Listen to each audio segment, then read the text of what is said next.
Greetings to you all fellow travelers. This is Grotlip, welcoming you all back to the logbook of a simple lindworm traveler. I know I've been promising to get on with my Hegemony of Embersic unit analysis pieces for a time now, but there have been a couple of snags that have kept me from that. Firstly, I don't know if it's the browser I'm using for this work, but I'm having trouble printing into PDF the pictures from the unit cards, updated unit cards in the Corvosphere. They don't turn out quite right, and while they would be serviceable for the analysis pieces, I don't want to be redoing them once the program works better, so I'm going to be waiting for a little bit on those. And the ones that have their cards printing out to PDF just right, I haven't painted all the models. So I have, for example, the bulwarks piece already recorded and ready to go, but I need to paint up a couple of bulwarks more before I can take the photos and post the analysis. So this is a long way of saying that today we are going to be taking a look at something quite different. I'm going to be talking about 3 changes I'd like to see in Warcrow going forward. Firstly, a massive caveat. Warcrow is absolutely amazing a game, and I highly recommend you all play it. For my money, it's the best miniatures game out there as of right now. Yes, it's true that I haven't played every miniature game out there, and yes, probably for people who are looking for historical stuff, this isn't maybe the game for you. But if a non-historical war game suits you and the fantasy setting doesn't put you off, this is an amazing game to play. I really like the way Corvuspelli does their games. It's something that I have really grown to love after years and years of playing Infinity. But unfortunately for my love of Infinity, Warcrow just does things better. I feel that Corvuspelli has learned a lot from their years of producing Infinity and also their other projects, and they have then used this experience to create effect with Warcrow, since they have gotten to start from scratch. It's not the topic of this video, but I personally feel that Infinity could do with a total refresh, incorporating some of the stuff Corvuspelli has learned from Warcrow, but that's neither here nor there for this video. Not only is Warcrow an amazing game that I truly, madly, deeply enjoy playing, it's also impressed me how willing and able Corvuspelli has been to develop not only the profiles, since we have seen some smaller and some a bit bigger updates, more incoming I'm sure, but Corvuspelli has also shown their ability to rework the core rules of the game in instances where they have decided that the original way was just not cutting it. We've seen this, for example, in the pretty much total rework of the magic system, which has made the game a lot better for it.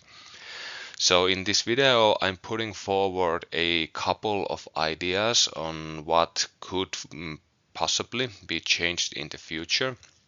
But don't let this take away any of the enjoyment you have for playing Warcrow, because it surely doesn't do that for me. Also, my takes are going to be highly subjective. Something that speaks to how well done I feel Warcrow is that I started this video as 5 things I would like to change, and despite desperately trying to think of changes I'd like to see, I could only come up with a couple of real gameplay changes, and then I threw one wish listing thing related to the Northern Tribes as my 3rd pick, so I didn't get very far. And if we are being very specific, the 2 rules related changes I'd like to see are interconnected, as you are about to see. I'm not going to be discussing profile changes in this video. There may be a time and place for that, but this is not certainly it. I'm going to be talking at a bigger I'm taking a look at the bigger picture of Warcrow as of right now, and my last change is regarding the Northern Tribes faction that I so very dearly love. So without further delay and the caveats out of the way, let's get to the meat and potatoes of this episode. The first major change I would like to see in Warcrow regards line of sight. I feel that this is something that could be done simpler so as to speed up the gameplay.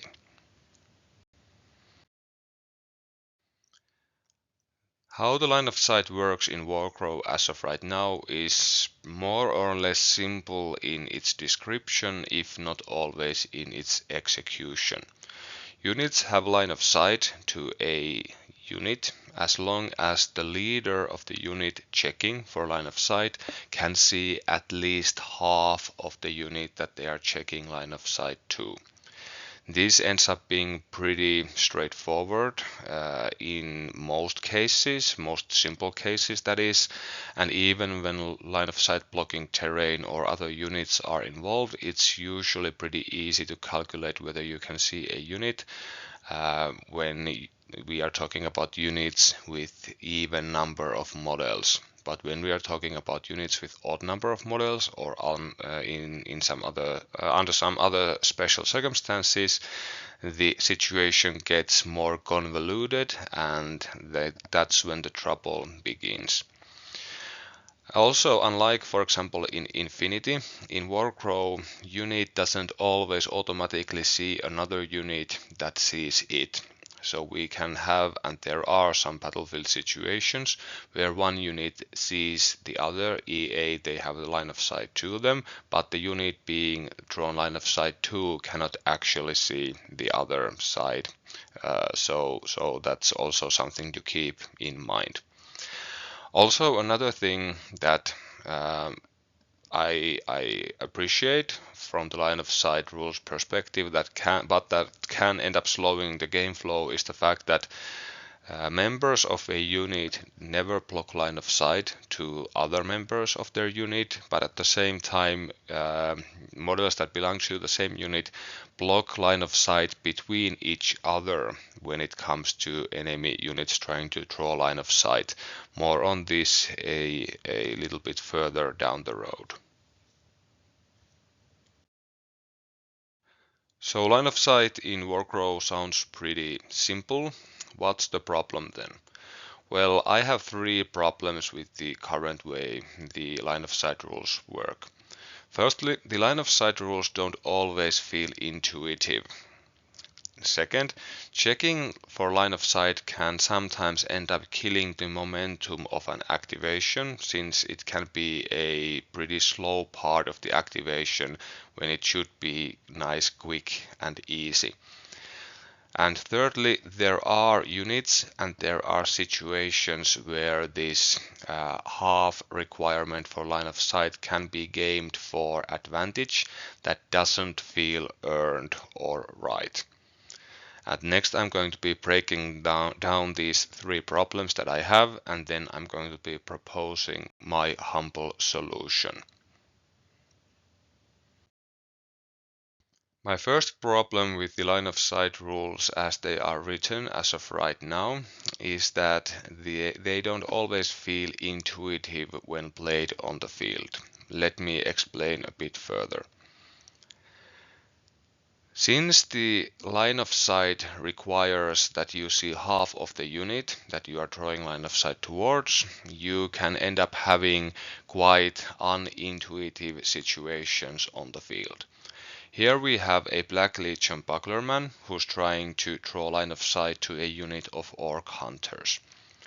As we can see from this illustration, there is clearly a line of sight between the Bucklerman and one of the two Orc Hunters, which means that there is a line of sight from the Bucklerman to the Hunters.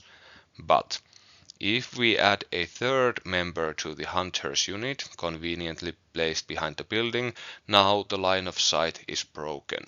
Despite the fact that the actual distance between the bucklerman and the orc hunter is quite small, and I would imagine orc hunters aren't most known for being quiet and hard to spot on the field of battle, still the bucklerman is suddenly unaware of the enemy that is lurking behind the corner peeking at her. The situation gets even more bad from the intuitiveness point of view if we add additional bucklermen to this unit depicted here.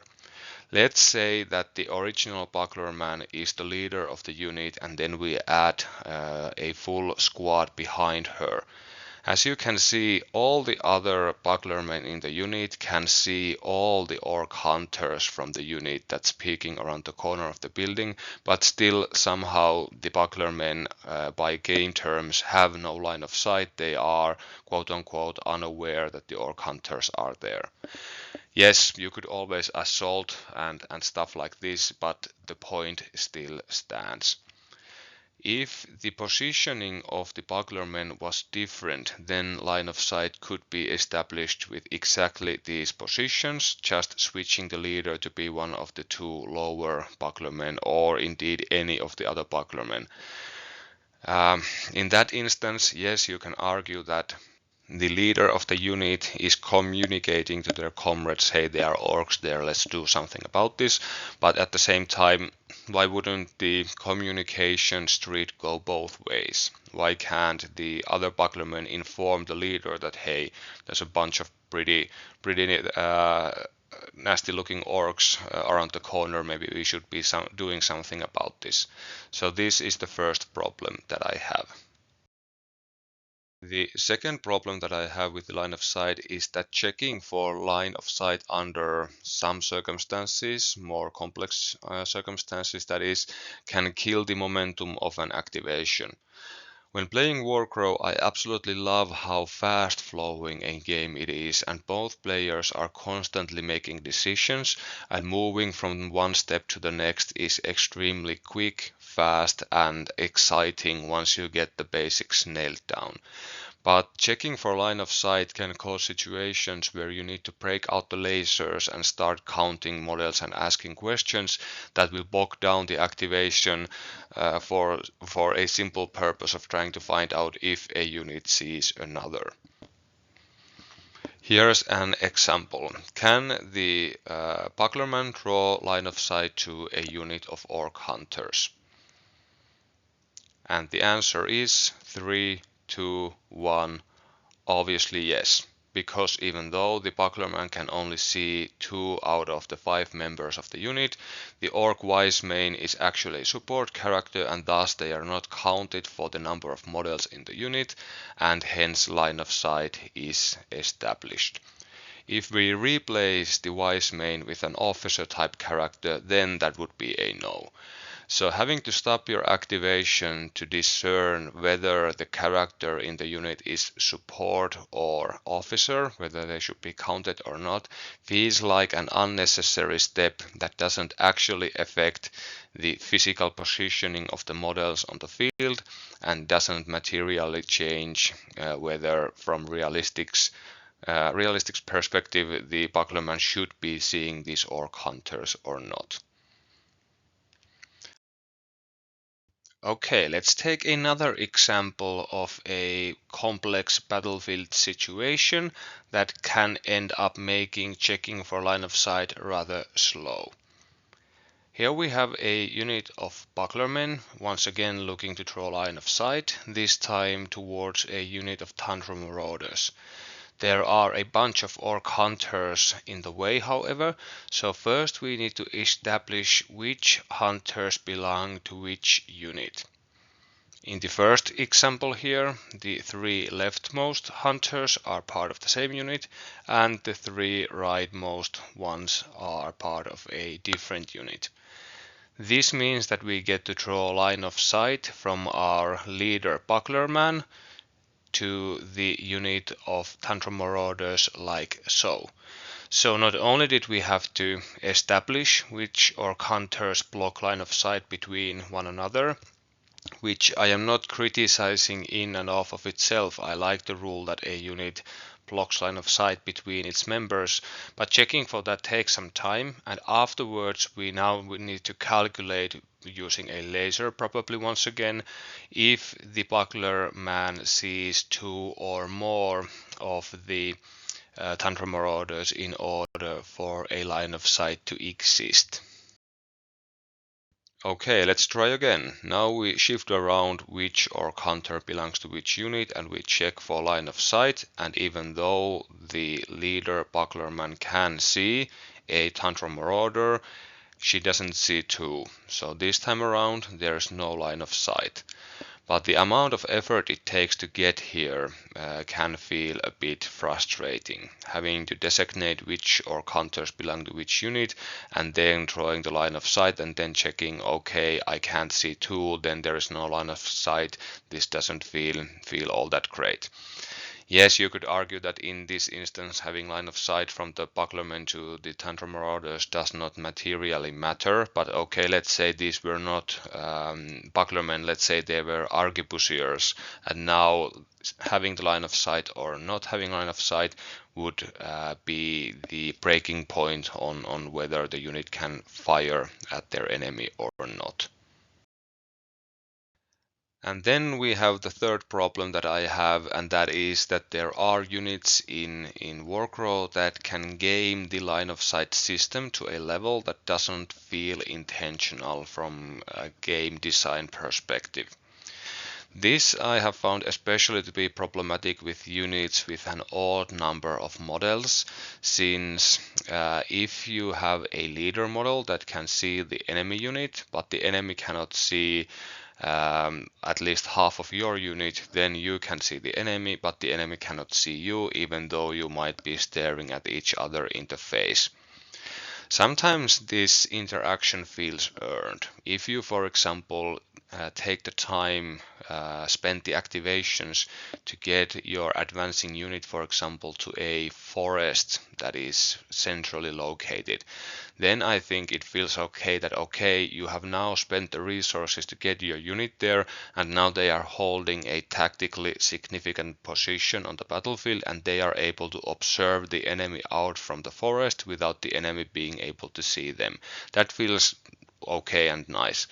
But where I have the problem is that we have scouting units that can abuse this ability or this mechanic, and we are starting to see ambusher units that can also abuse this mechanic, and it doesn't feel earned. It feels like these units are getting more value out of their special deployment skill than maybe the game's designers were intending. So this can end up buffing units that necessarily didn't need buffing, looking at you shadows of the U.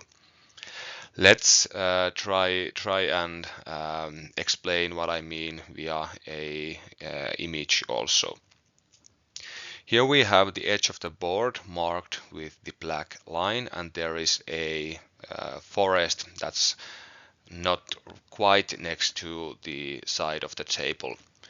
Our hegemony player is worried about their Northern Tribes opponent scouting units in from this flank, so they do the sensible thing and they deploy a unit of bucklermen that has line of sight down the edge of the table, so as to trigger the closure on scouting that the enemy unit scouting has to be further than 12 strides away from the bucklermen when they deploy. But the Northern Tribes player then decides to deploy a unit of Varrank skin changers that have assumed the totem of the Arctic fox, gaining scout, and they place their Hersir inside the unit. The unit fulfills the requirement for being adjacent to the table edge when deploying, as long as the leader, in this case the officer character Hersir, is touching the edge of the table, and the two other Varranks are free to be deployed behind the forest, out of line of sight, as long as they are within 2 strides of the Hersir leading the unit.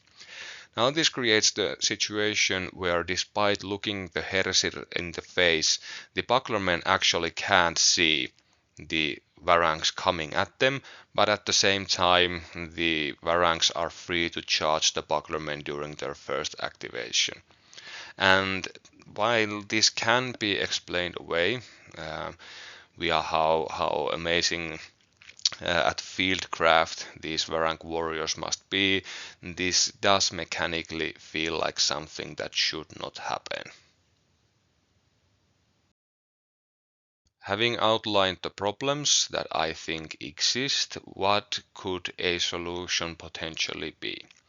Remember that when I'm handing out these solution proposals, I'm talking out of my behind essentially. These are just some of my subjective ideas that are meant to be illustrative of the fact that something could be done rather than being the be all end all solutions. I have full faith in Corvus Belli's ability to remake their rules and make more sophisticated or more far-sighted rules changes than the ones I'm proposing, but I'm just giving some simple potential solutions in this piece. And in the case of the line of sight, if I was given the keys to the kingdom, I would simply remake line of sight to be such that it's enough that any member of the unit drawing line of sight could draw an uninterrupted line to any member of the target unit. This would, in my humble opinion, take care of all the three problems that I outlined. Firstly, line of sight would be intuitive and easy to understand. Can I draw a line between any of the members of the units in question? If I can, yes, cool, let's go. This would also cut down the time required for chasing lines of sight. Yes, you could still use the laser if you wanted to, but it would be a simple check of can I draw one uninterrupted line. There would be no counting involved. There would be no asking is that character a support or an officer, and so forth and so forth. And thirdly, this would stop the exploitation of units being able to see another unit without being seen in return, thus simplifying the game and taking power away from units that I don't necessarily feel deserve the power up they are currently getting. This leads us nicely to the second change I would like to see made in Warcrow, and this very much relates to the first one, and that is that I feel cover needs a rework both as a game mechanic and as a keyword on some specific units. Paraphrasing a rather famous song, cover, what is it good for? Absolutely nothing. Gaining cover in Warcrow as of right now is exceedingly difficult, since you need to be able to have your unit leader adjacent, that is touching, a piece of terrain that would provide cover, and then the enemy unit targeting you with ranged attacks and or spells that count as ranged attacks has to be drawing line of sight to at least half of your unit over the cover providing piece of terrain. So yet more checking and counting involved. What's even worse is that if the thing you are taking cover from blocks line of sight, then we enter this weird situation where if the enemy sees less than half of your unit, they lose line of sight to you entirely, so cover doesn't matter. See our line of sight segment earlier. If they see more than half of your unit, you do not gain cover because they are seeing more than half of you, and that dispels the ability of your unit to gain cover. So the only situation where you gain cover from a line of sight blocking piece of terrain is when the enemy sees exactly half of your unit. And your leader is touching the piece of terrain and yada yada yada, all the other requirements that are supposed to go in there. This also has the unfortunate side effect that single model units can never gain cover from line of sight blocking terrain because the enemy either sees you or they don't. And this means that solo characters, monsters, war machines, they can never gain cover from things like buildings or forests and so forth. So that doesn't feel very intuitive. What's even worse still is that we have units in game that have the paid for, I would assume, ability to provide cover to their friendly forces. But leveraging this cover is so damn difficult that I don't think it's ever worth it on the field actually.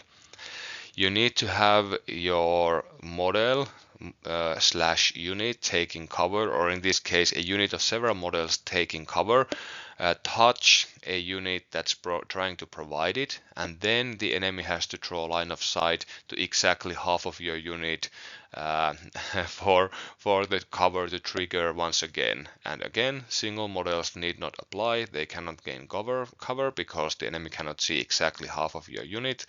And all the problems already stated come back anew. And if you are hiding behind the enemy unit to gain cover, there's a chance you're blocking your own line of sight to get charges off and stuff like this. So it really isn't worth it. And all this problem triggering cover comes before you realize that, hey, under the very best of circumstances, I'm going to be getting a black dice or a blue dice on my switchless defense roll. So that's 0.25 or 0.5 additional blocks on average. That's just not worth it. That's not going to move the needle in any meaningful way. So just don't take the maneuverability penalty of trying to apply cover unless you automatically and easily get it from, let's say, a piece of ruins terrain or something like this. Just forget about it and forge on as if cover didn't exist. So what would my solution be then? I would also greatly simplify how cover works. I would simply have it so that any unit touching that is adjacent to a game element that provides cover would gain it instantly. While I understand this isn't the most cinematic of solutions in every situation, for example, a unit being in front of a house and getting shot frontally, being able to claim cover, but I could explain this away by saying, okay, the unit breaks windows or kicks down doors, takes cover inside the building, and then comes back out once the enemy volley has been endured, and thus cover would be appropriate in such a situation. This would also eliminate the covers in incompatibility with the current line of sight rules. You would be able to claim cover with units even if the enemy saw more than half of you, and this would also allow single models to claim cover. This would also breathe some life to units with the cover keyword, since they could be positioned, for example, behind but touching a friendly unit and thus provide them with cover. We have all seen movies and TV shows about medieval warfare, fantasy and otherwise, and I have no problem imagining, for example, having a unit of bulwarks step forward a step and having a unit of aggressor step backwards a step in order for the bulwarks to raise their shield to protect their brothers and sisters in arms from an enemy volley before retreating back behind the aggressors and the aggressor stepping forward to engage the enemy. Again, the cover's power level is so damn weak as of right now that these changes I don't think would break any unit or break any situation in the game, but it would make things way more simple and easy and quick. Also, on a side note, I would eliminate the fact that units in melee grant cover to enemies trying to shoot into the melee. This is a rule I think people seldom remember, and I don't think it's something that we need in the game necessarily. The last change I would like to see relates to my beloved northern tribes, and you have to endure me jumping on a soapbox and giving something of a sermon here. I would want very much Korvuspelli to release a generic Jarl profile for the northern tribes. And hear me out why. When checking the makeup of the Northern Tribes faction as of the release of this video, by my calculations it draws out like this. We have 3 non-character Orc units and we have 3 non-character Varang units. The Orc units being the Hunters, the Battle Scarred and the Warg Riders. And the Varang units being the Tantrum Marauders, the Ice Archers and the Skin Changers. The number of characters is a bit more lopsided. We have 10 Orcish characters and 6 Varang characters, but that's still a tolerable difference. Where the big difference comes in is that when we check culturally restricted, keyword restricted abilities, there are 3 abilities that only work on orcs and 1 that only works on Varangs. I'm not obviously including the Warg and the Crow here because that affects both, and I'm also not including any join options that are supposed to be one or the other only because there are ways around that usually via the War Alliance ability. We also have 3 high command options for the orcs and only 1 for the Varangs, and as those familiar with this channel already know, I don't think very highly of Alvard Icebear, so that makes the problem even worse. Let's dwell a little bit deeper into why I have a problem with the current makeup of the Northern Tribes forces. Next, let's take a closer look at the synergies via abilities that are restricted to either the keyword Orc or the keyword Varang. And as already stated, join options notwithstanding. By my calculation, there should only be 4 abilities in the Northern Tribes that require the target to be an Orc or a Varang. And I have taken the liberty of arranging those 4 abilities by their impact, and I don't think there should be a lot of fighting about which one is the most important. Some people might argue the 3 and the 2 to be other way around, but that's neither here nor there for the purposes of this analysis. By far the most powerful restricted ability in the Northern Tribes is the Prime Warrior's Experience and Rage, since it enables an extra activation for an Orc unit once per round when triggered.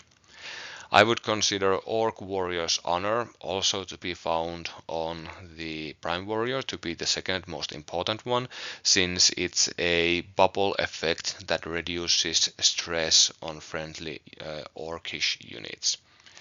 The third most important restricted synergy I feel is the Delegate of the Ancestors ability from the Evoker that also targets Orcs, reducing a point of stress or rallying a fleeing Orc unit. And why I have marked the Delegate of the Ancestors with an asterisk is the fact that the Evoker also carries the Ancestral Bond special ability that only she has with the Rock Troll, so there is another quote-unquote Orcish synergy piece or synergy ability at work there. The only Varang only ability that I have come across or I could find is the Breathe in the Spirit of the Totem ability from the box standard Tattooist. While having a company-wide Varang only dispel of a blue dice as a permanent ability is nice and cool and all that. I feel that dispel is extremely weak an ability, and especially when it's only dispel blue dice and only for a part of your force. It also has to be said that as the Varangs lack any spellcasters of their own, the at the moment very poor and I don't think very usable hallucinogenic mushrooms ability that the tattooist also has actually ends up being a orc synergy because only the evoker and well yes our friendly mercenary in Ismail can make use of that ability. But if we take a look at this list, we can see that there is clearly a mismatch. 3 of the 4 abilities that are best are all tied to the orcish side of the northern tribes, and this can end up in a situation where when you are building a northern tribes company and you choose to include the prime warrior and or the evoker, you are heavily incentivized to add additional orc units to your company because that means that you have the potential to get more use out of or have more chances to make use out of experience and rage, orc warriors honor and the delegate of the ancestors. So you are incentivized to get more and more orcs for your company. While if you are deciding to take Varangs in this company, you are not getting value out of these abilities, so you have to be content with that. At the same time, if you do decide to bring a tattooist, you're not going to be slapping more and more Varang units to your company because Dispel Blue is such an amazing ability that you just can't stop getting more Varangs. So we end up in a situation where the special restricted synergies of the northern tribes incentivize getting more orcs, but not really getting more Varangs.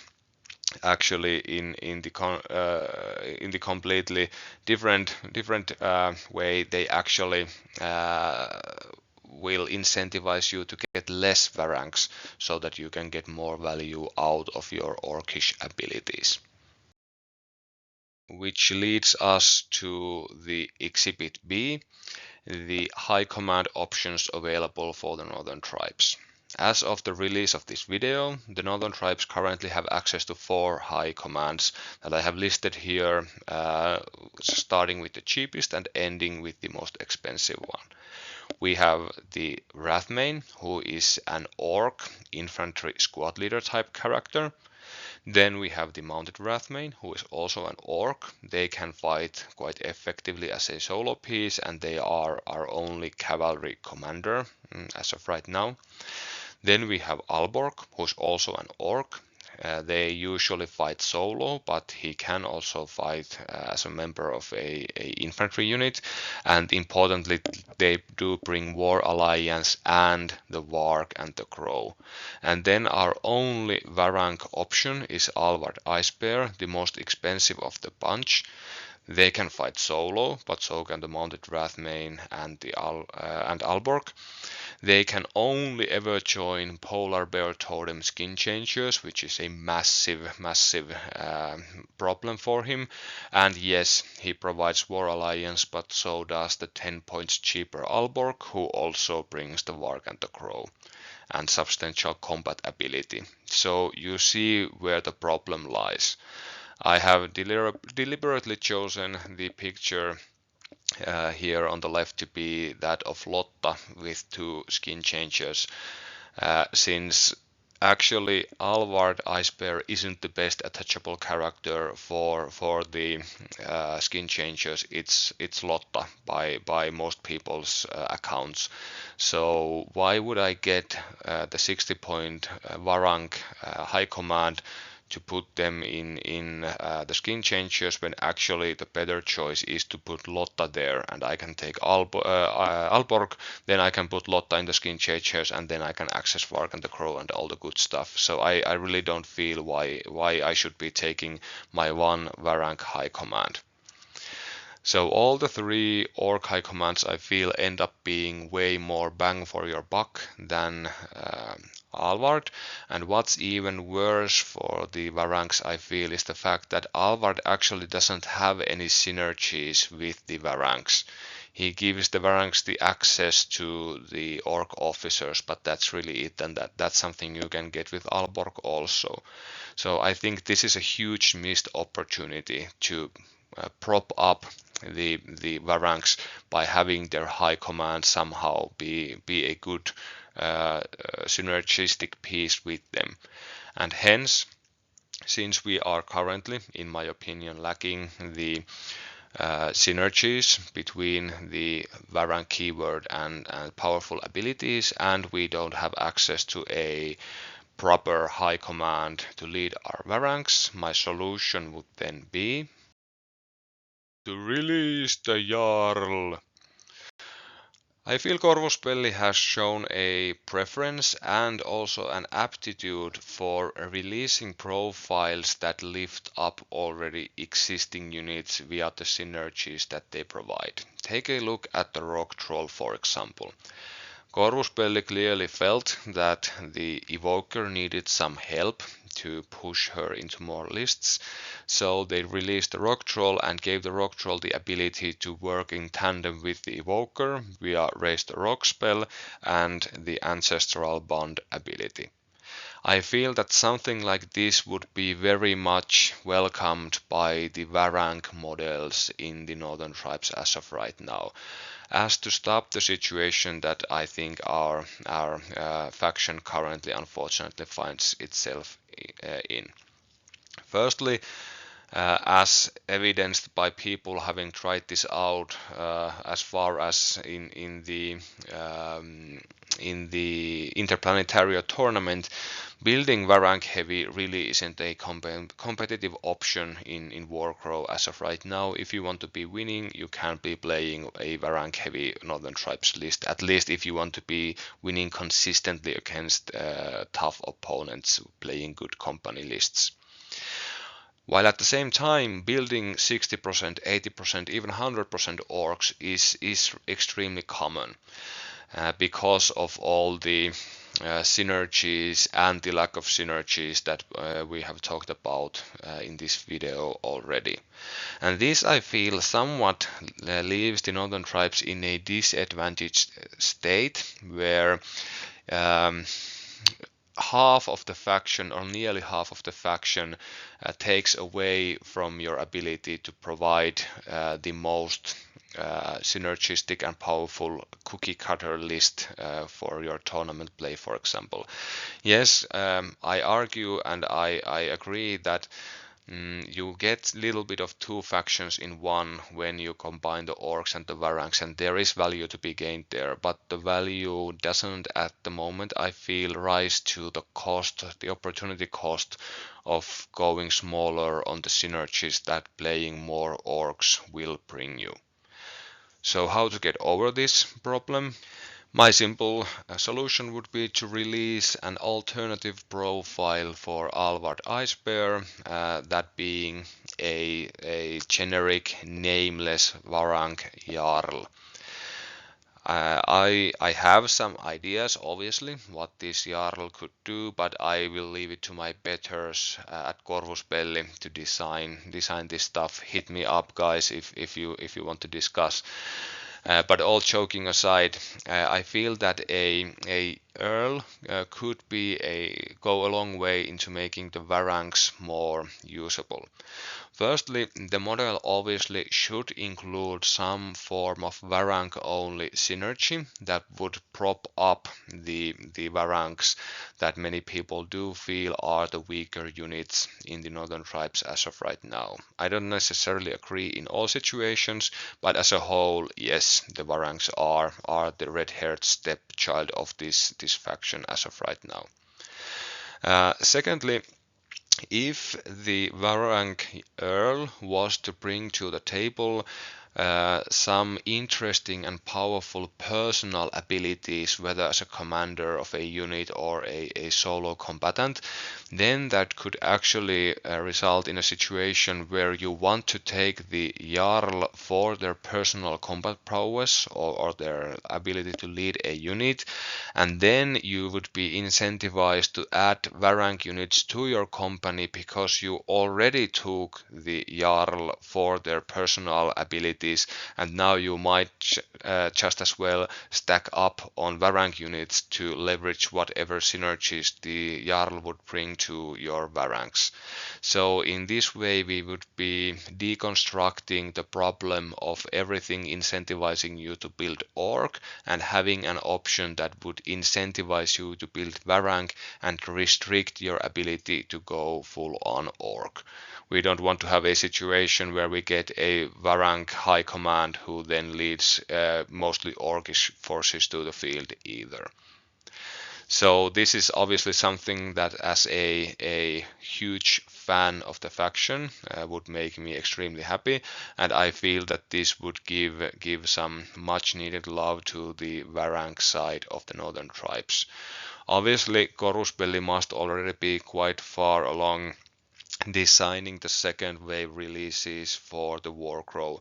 The game has been success by all that I have heard, and we are starting to get close to the end of the Wave 1 releases. The Scions and the Feudum will soon be fully released. The Siennan, I think, had their last first wave model just spoiled, and the Mount Haven Dwarves will be coming out next. So there should be bandwidth left for a second wave of releases, and I have a sneaking suspicion that maybe the second wave of Northern Tribes could be more Varang focused, since the first wave was very much about the Orcs, but having the Jarl now would be a stopgap measure to get us there also.